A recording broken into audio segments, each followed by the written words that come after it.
Episode 217.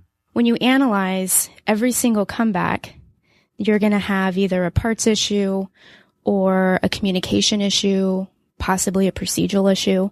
And what I've been noticing over a trend of about 6 months, it all has to do with our workflow process.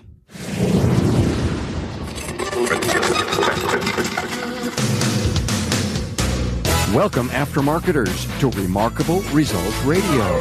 Listen to learn just one thing from today's episode on your journey to remarkable results.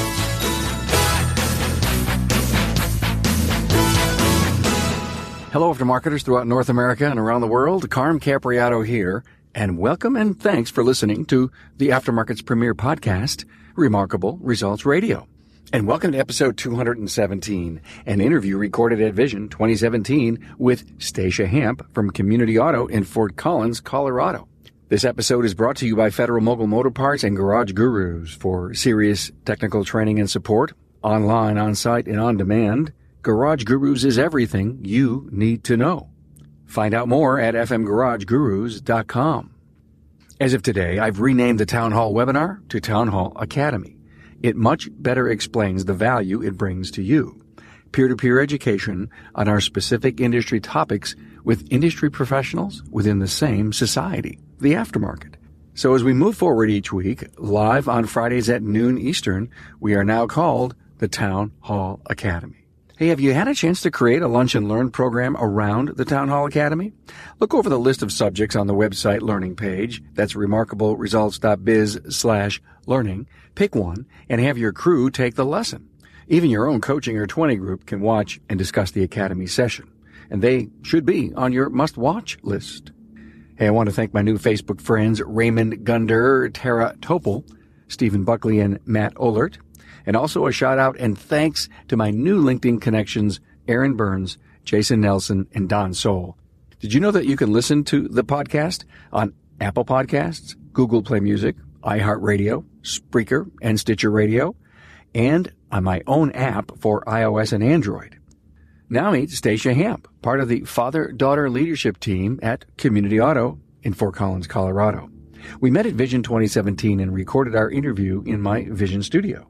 Find Stacia's own show notes page at remarkableresults.biz/E217.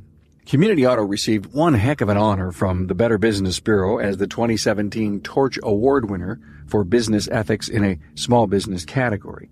Stacia says that her dad, Eric Warrington, and the entire team are so deserving of this honor because her dad has made transparency and ethics their cornerstone. A recognition like this, she says, is the reward for staying true to their purpose and core business culture.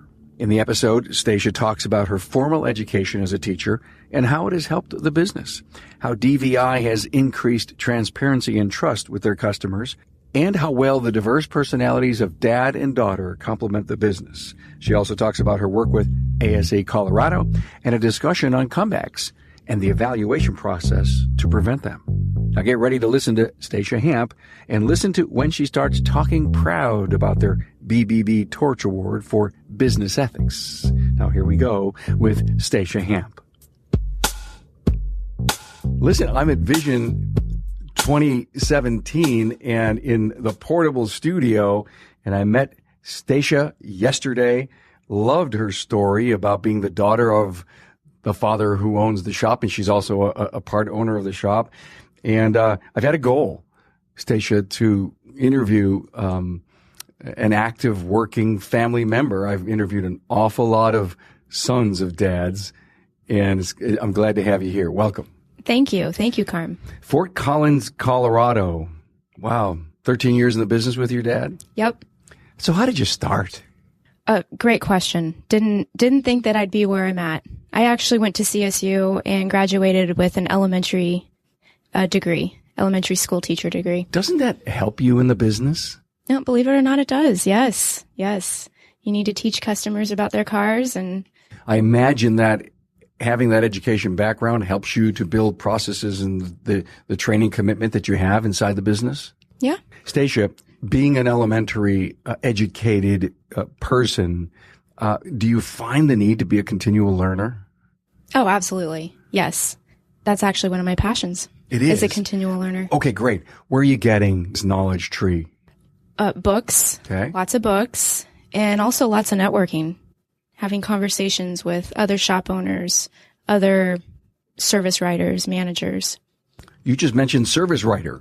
Is that what you do in the company? No, not anymore. Okay. All right. No. But you did. Yes. And you love to learn about that and then bring that to your people. Yes. So you really are an educator inside the business. Because are you the one leaping out to get the education, and are you bringing it back? Yes. And I'm also, it's an expectation for all the employees, is to be in constant training. Training. Great question. I ask training all the time to my guests about is there a certain commitment that you provide? You ask your techs to have how many hours a year? Do you search for the class? Do they search for the class? Give me an idea of the training culture inside community. Well, it's kind of a blend of both. I think it's important that that they bring to the table what they want to do. We like to do that as well, whatever they want to do. But we do require 50 hours of training every year. And it's not just for technicians. It's also for service writers and managers, because it's important for everybody to build their soft skills as well. I asked you about training culture. Is there a umbrella culture inside of community that makes it, if you will, a family style business? Yes. Yes. Well, it's not just family blood. It doesn't matter whether you're blood. You're part of the family. How do you and your dad work on that culture? Constant communication.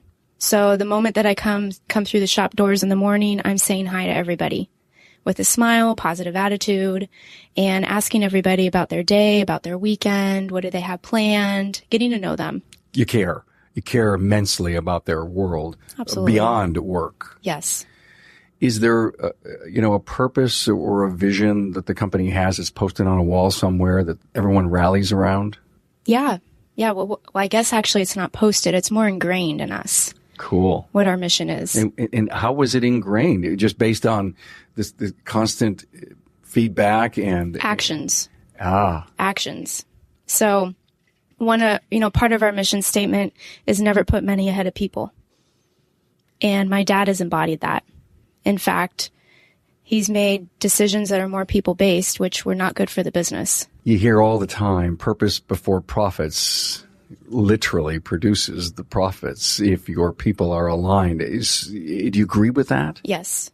So I did several years back Bob Cooper's Elite Service Advisor training, and they have a master's course, so it's 6 months.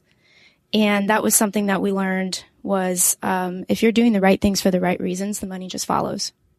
It's such a powerful statement, but it's true. Many people that listen to the podcast hear a lot of our very successful entrepreneurs talk about this, and over and over and over again. I think that's going to crash through to people that need to adopt a culture in their business and a purpose that puts people before profits. So do you believe in the adage that says, if I take care of my people, then they will take care of my customers? Yeah. And was that, when you joined the business, was that you, or was that always your dad? Always dad. Dad was the one he started that. That's who dad is. When I joined the business, what I brought to the table was the processes and procedures in order to keep everybody underneath the same umbrella or on the same playing field. And dad really helps bind us together in that other way. Not to say that you're not a people person, because I think you are, but dad brings that emotional side of the business to front. Yes. Does he know all your customers? Well, he used to when he was the face of the company. Okay. And then I took over and I was the face, and now I've handed off that baton to my manager and my service writer. How smart to be able to scale the business where you don't have to be that point person. It is helpful to have a team, so it's not all on you. Is it a goal? I mean, you've heard the E-Myth, working on your business, not in it. Yep. Are you at that point? So that's exactly where dad was at several years ago before I came on board. He was doing it all. And that actually was really hard for him to let go of that, because he was a technician, started a business, and letting go of the day to day was really, really hard for him.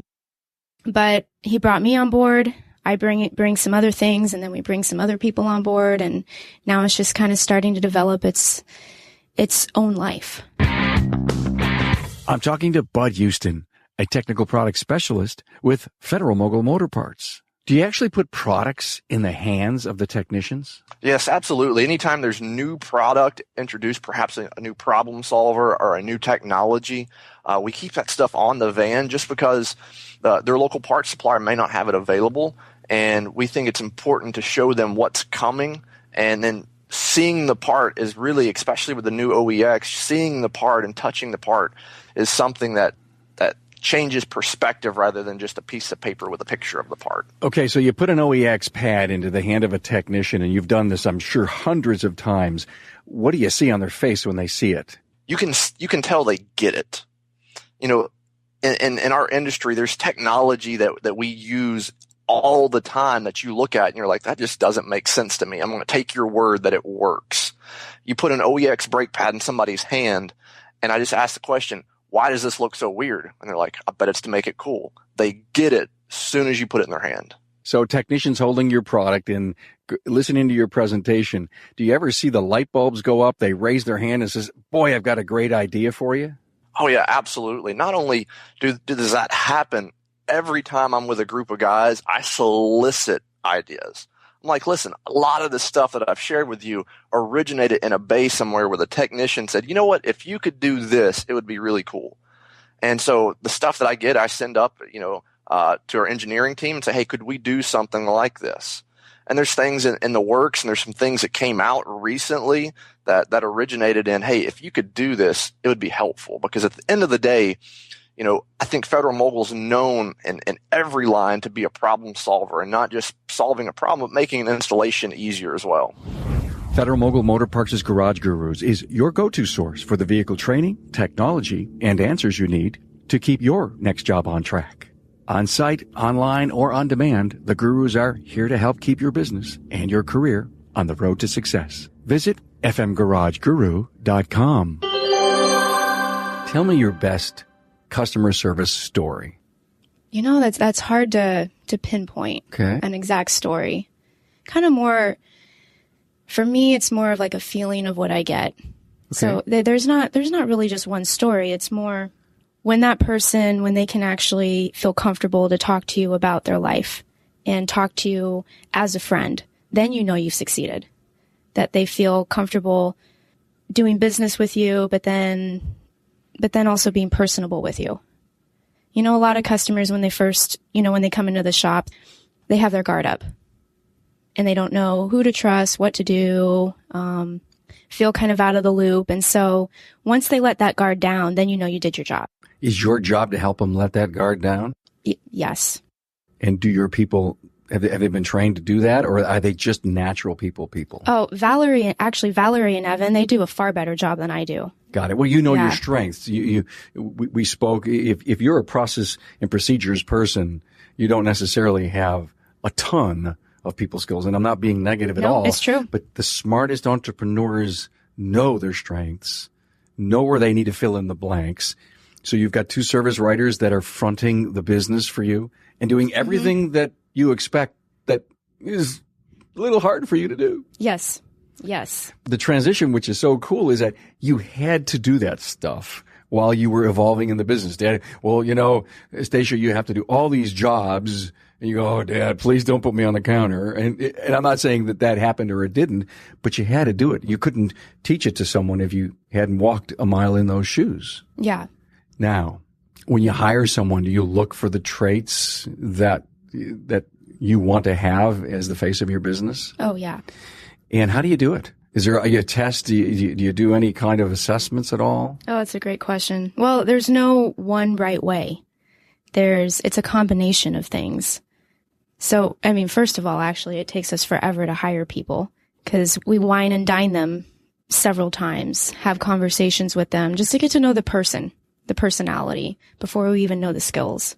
And then, the personality assessments, those are kind of fun. Okay. I'm loving it. Keep talking. Tell me. I just applied. You're going to take me out for a ribeye dinner somewhere, right?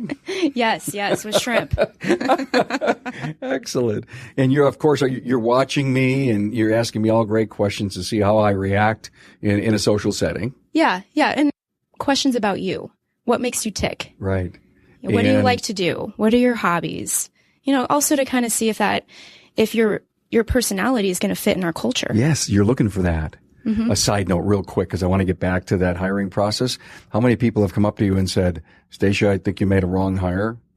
Is there a self-assessment that goes on inside the business? Because you may have hired someone who doesn't fit. You thought it was right on, and all of a sudden, 30 days later. Yep, and that's absolutely happened as well. So I'm constantly getting feedback from the crew. How is this person doing? How are you guys working with this person? As well as when we first bring them on, I'm actually daily to weekly, I'm in contact with them to see how it's going for them as well. So I have my first meal with you. What's next? Well, it depends on... if I make the grade, then I may actually have a real live interview with a resume in your office. Yeah. do you show me your culture, your purpose, so that I understand what I'm coming into? Because you're really saying, listen, I'm looking for a round peg in a round hole, right? Yeah, exactly. So we'll invite you to the shop. Okay. And have you meet the crew as well. Is every application worthy of dinner, or you filter it out a little bit? Oh, you got to filter it out. All right. I'm just checking. Okay. If not, I can't imagine what your meal bill would be. Yeah, exactly. I've got a budget. Smart. Oh, she's a budget person too. I love it. Processes and procedures. You had mentioned that just a bit ago. What's been the latest process that you've had to go back to your book and say, we have to update this because we're in constant, if you will, renewal or improvement stage? Yeah. Actually, what we're working on right now is reducing comebacks. When you analyze every single comeback, you're going to have either a parts issue or a communication issue, possibly a procedural issue. And what I've been noticing over a trend of about 6 months, it all has to do with our workflow process. So our last team meeting, I presented all the comebacks, and then I also presented exactly where we failed in our workflow process because we have that all documented. And I highlighted it. And when I was talking about it, the previous team meeting, everybody just kind of looked at me like, okay, that's great. So it's workflow process related. Okay, great. Well, it wasn't until I really highlighted it on the paper. Now it's the paper talking, not just Stacia talking. And it hit them in a different way. And they could see themselves in that workflow process and see, whoa, okay, I understand. Actually, if I tweaked it this way, or if I actually did what our workflow process has, then this comeback probably wouldn't have happened. Your dad has to be so excited to have you there. Well, I'm excited to be there, and especially with him, because we complement each other very well. I need him. His personality and my personality were actually completely different. Right, but you're checks and balances for each other. Yep. And that whole thing just comes to the top of the tree. I loved what you said, that it is our workflow problem. Is it you're missing things? Are they stepping over some of the steps? Exactly. A combo of that. Okay. Missing steps. What a value, Dad. She's an analyzer. How cool is that? And you were able to, it took 6 months to figure out reducing comebacks. Did you ever put a number to it? Is that what it would cost if you improved it like 4 or 5%? No, that's actually a great question. Hey, we've got 8 comebacks this month out of however many. And if we could just reduce it by 1, analyze back. Everybody, I think, has a KPI on what a comeback does cost the business. And we do track as far as the what it costs the business. Yes. And we want to be within under 0.5% of our total sales. And so you're concerned that, so it has been say for example, you were 0.6. Should we be concerned? Probably. Yeah. Absolutely. So actually most comebacks can be resolved if you're evaluating the workflow process. Most of them can. Excellent. I was talking to a young man yesterday. That's what's great about being here at Vision. The biggest, most powerful reason to be at a training event, not only the training, is the networking. So I talking to a young millennial service manager who is going around documenting all the policies and the procedures in this very big, very aggressive service professional company on video. If there's a process or a procedure, he narrates it and he shows how it's done. They have a video library Wow. of exactly, it's not 100% full, but actually I invited him to come on the show and describe it to me. Mm-hmm. Here's a millennial taking the digital age on, says, I don't want paper. We want video. Yeah. Owner says, yes. They're documenting it.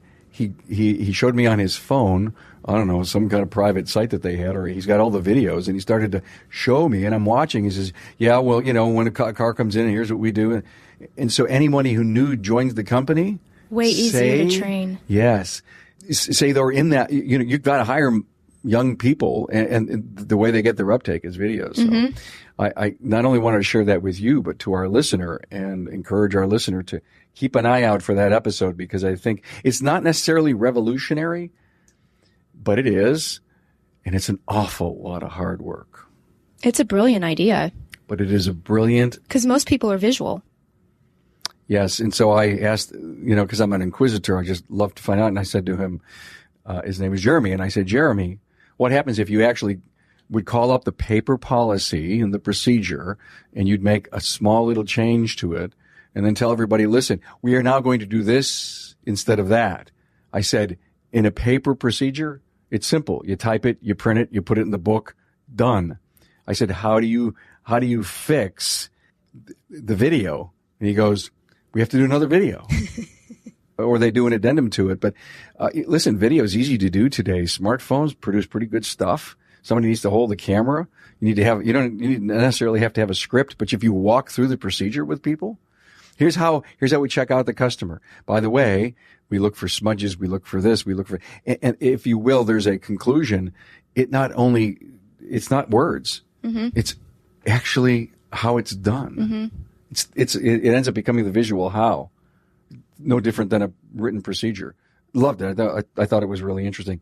And because you're a procedures person, I'm interviewing you, and I'm saying, well, I gotta run this. Oh, my wheels are turning. I'm going to go do that. Stacia, what does being successful mean to you? Do you love what you do? That's success to me. Put your feet on the ground every morning. You just can't wait to get to work. Yeah. Good for you. And the team must see that in you, how much you love your job. It's probably not a job to you. Yeah, it's a way of life. Yeah. Anything holding you back right now? Judy. No, I'm joking. All right. I'm going to have to actually tell the audience that we're sitting here with Judy Hagelin, and we have a guest in the studio as she's observing our. So, okay, Judy, you are brought into the episode here, and we're actually going to interview her later today. Hey, is it okay if you don't know everything? Oh, yeah. You can't know everything. Do you have coaches or mentors that you rely on to help you? Yes. And that would be Judy Hagelin. Okay, great. And so do you talk every day with Judy? Yes. Aha. Yes. And do you share your numbers? Yeah. And we talk about anything and everything. Personal, business, life. Wow. How cool to have a friend like that. And, wow. Association membership? Yes. What? ASA. Okay, great. ASA Colorado. ASA Colorado. You're active and involved? Oh, very active and involved. Okay. To what degree? Yes. Well, part of the board. All right. And to help run the summit, which was a huge success this year. You told me about that. We doubled the attendees and vendors. Wow. And you gave me a beautiful booklet. Very impressive. Oh, yeah. So it's management and technical training. Mm-hmm. And no lack of people who want to come there and train or have a vendor booth show. How is ASA Colorado growing? We're rebranding. Rebranding and growing. Great. Good for you. Now, do you belong to any other kind of business development group? Yes. The Napa BDG. Okay. Napa Elite BDG. Well, that gives you an awful lot of opportunities to discuss business, doesn't it? Yes. And the leadership in that group is just superb. So I've really learned a lot from them. What tech advances could disrupt your business in the next 5 to 10 years? I don't look at them as disruptions. I think the change is fantastic. It's fun. So you think of them as opportunities. Absolutely. That's a perfect attitude. It's like, bring them on. Mm-hmm. Bring them on. We'll figure it out. And they're fun to drive. So why not? Absolutely. So are you really talking autonomous cars or the high level of technology? Yeah, autonomous cars. I really hope that those do come about. Because you want to sit in the back seat and do what? Have a drink. Wow. Chill. Maybe take a nap. Yeah. Naps are for winners. I love that. It seems like whenever I take that, I can get myself that nap. I could go for another dozen hours. Yep. What do you find in a nap format here? I'm crazy. We're talking about naps. In a nap format, my listeners know I'm an inquisitor. And is it like a 10-minute, 20-minute? And if you go too long, you need to take power naps. Power naps. And how long are your power naps? Well, what I would like is 20 minutes, but to be perfectly honest, I don't take naps. Oh. Yeah, I need to relax a little bit, switch that up. Probably be more effective if I did. Yeah, I mean, I can't imagine if you're running the business that they're going to see you in the lounge chair in the office taking a power nap. Yeah, it just doesn't work. It just doesn't work. The preferred way to get training to your technicians. Local. Okay. From, for example, Napa and are there any other training? And CTI. Okay. The CTI classes are really good. Got it. Do you pay for it? Yes. Yep. Have you ever thought of bringing your techs to Vision? No. But what I have thought of is growing the ASA Colorado event even bigger and better. Got it. And that's where my techs want to go. Got it. Marketing, social media.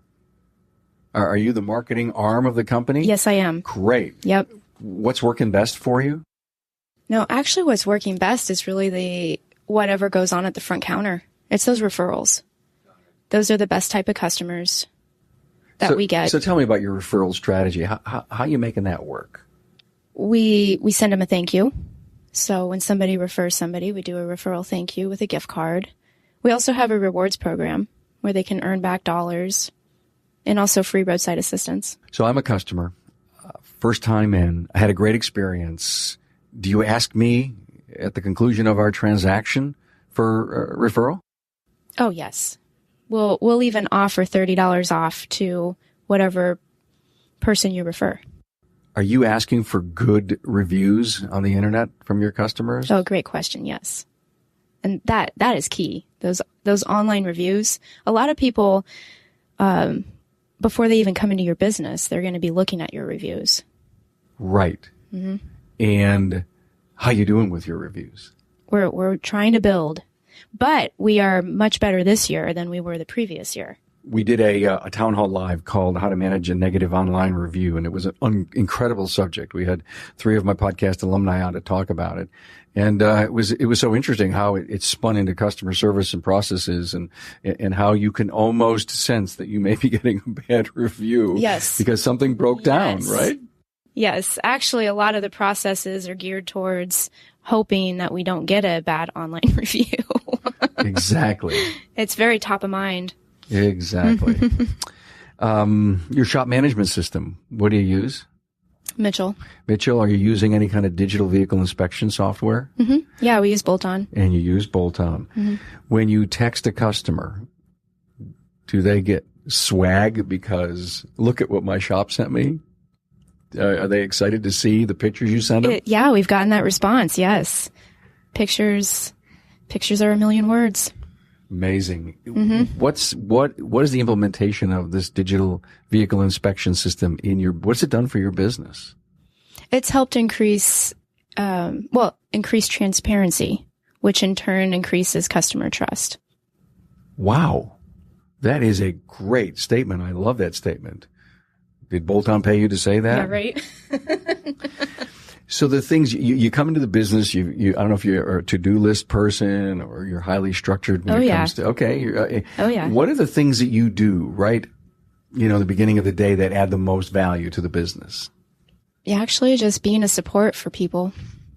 Just knowing that I'm there. Tell me about the routine of the week that helps build this culture and intimacy in your company. Well, every day, of course, yes, I'm reviewing numbers and seeing where we're at, where we need to go. Does anything like cream to the top? Are you always looking for a specific key performance indicator and keeping a real close eye on it? It depends on what we need at that time. What do you mean by what you need? Right now, we're trying to grow our new customer base. Got it. Yeah. So that's been top of mind right now. And is that all about referrals then? Well, there's other things that help with that. Like? Being a part of different groups. Excellent. So community. Yeah. What are you doing to involve yourself? Part of some different lead groups, and not so much lead groups that are like B&I where you have to get certain leads. They're not as structured. So it's kind of more of just being with friends. Are you involved in any civic community groups? Yeah. So, the chamber, that's been a big one. All right. The chamber, we're also just starting to put on women's clinics. I love it. We were in here earlier doing our Facebook Live today from Vision, and it was all about community. And Bogey and Amy were here, and Frank, and the whole women clinic thing came up. Mm-hmm. And how long have you been doing it? Well, we just started. Just had the first one last week. Excellent. How many were there? It was high school girls and mothers. And so there was about 20 there. Did you have it scripted, or was it just off the cuff? I had an agenda put together that morning, and a couple techs volunteered that day to be there. It's completely off the cuff, actually. But the way all four of us worked together, it sounded like it was scripted. I bet you it did. It worked out well. New customers from that? Yeah. Well, I'm assuming so. A lot of them that had never been to our shop said a lot of good things afterwards, and that they were really excited that they knew about us and to meet us. But it was only a week ago. Okay. So it's fresh in your mind. You're excited about it. It was an important thing to do. Will you do another one? Oh, yeah. And how soon? Hopefully this next quarter. It's actually a lot easier to put together than I originally anticipated. The whole reason I haven't really done it was because of how much work it takes to plan. Mm-hmm. But it actually really doesn't, because you're doing what you do every single day. You're just sharing the knowledge. How are you promoting it? Well, this one we didn't have to promote because it was a charity group that actually came to us and wanted us to help them. A great idea. Get a charity group. Now, what did they get? Did they just get the learning from it, or was there? Okay. So the point for them was they offered it to their membership. Yes. And did they pay $5 to the charity in order to come, and you did it for free? Yeah. So we did it for free. Okay. And actually, for this group, it was their whole premise is teaching young high school girls basic life skills. And so they wanted to learn about basic automotive maintenance and some things that they can do themselves, and also some things to be aware of. For example, a lot of people forget about this, but it costs money to drive a car. So plan, budget to maintain it. That way when you get that $1,000 bill, it's not a shock to you, because you already know that, oh yeah, of course, I need to pay to maintain my car. That makes sense. Some of us forget about that. We think we turn the key, it's always going to be there, and it won't cost us a dime. Exactly. Especially after we stop paying for it. Oh, I'm done paying for the car. Whew, wow. Wait a minute. Take that payment, put it in the bank. Yep. You're going to need it now more than ever. People don't get that part. I know. I did an episode just recently with Brett Beechler, and he's out doing lunch and learns in the community. Oh, yeah. That's a good idea. Isn't that a great idea? Yeah. And I just love the idea, and I want to share it because you seem to, be leaning toward, how to reach out into the community and do things. Mm-hmm. And I just wanted to share it with you. Have you ever given a tour? By the way, it's the same car care clinic and a couple of PowerPoint slides. You go to a place at noon. You hang out with an insurance agency or something like that. And you teach them as much as you can about their car maintenance, and all of a sudden, presto, here comes some new customers. If you were doing fleet work, a lot of times you can get some fleet work out of it. Tours. Did you ever give a tour of your business to current or future customers? Yes. Our shop is always open. How neat. And are they impressed to see how many tools you need and the computers that exist in the back shop? Actually, most of the comments we get is they're impressed with how clean it is. Yeah. Take those notes, Judy. Thank you so much. Yeah. You know what? We're both benefiting here. We're all three of us are benefiting from this interview. This is great. So look I really, really enjoyed talking to you. I'm so glad we met up here at Vision. You have a big aha moment to tell me about? Our huge eureka moment is winning the Better Business Bureau Torch Awards for ethics. Oh my, how exciting. What an honor. Yes. Congratulations. Extreme honor. And especially being in our industry, winning an award for ethics. It's a beautiful moment. You know, your dad should be so proud, of how well you've come into the business and helped earn that together. Well, I appreciate that, but actually it's really Dad that won this award. He should have won this award 20 years ago. He's just finally being recognized now. How proud are your people over this? So that's what's really neat about this award is finally not only my dad is recognized for all the work that he's done, but also the people, also my crew, Evan, Val, Alan, Jake, Phil, Mike. All of them are finally recognized for the true ethics that they do have. And they carry that through day in, through day out, through every nut and bolt, every repair, every interaction with the customer, but yet are constantly bombarded with outside forces of, well, we don't trust you. Well, you're charging too much. Well, you're unethical. You're just trying to upsell me. And that's not the case at all. And so finally they're recognized for this. It brings up so many thoughts of mine. The media seems to have a heyday with some of the dishonest people out there. We have to put up with that, which gives the industry a terrible black eye. And some of the operators that are out there that aren't living in your world of integrity and trust, that so many customers walk away with a very uncomfortable feeling about what just happened. Mm-hmm. And they don't have this, I guess, how many customers come to you and say, I'm so happy I found this place? A lot. We hear that all the time. The award, was it a peer review? Was it a consumer review? Did it come right from BBB? How did you get recognized? So it came from the BBB. And how they judge it is not only the BBB, but then part of that panel is community members, leaders, and we knew nobody on that panel. That is off the charts, so special. Mm-hmm. And all of a sudden the phone rang, you picked it up, and you probably fell over.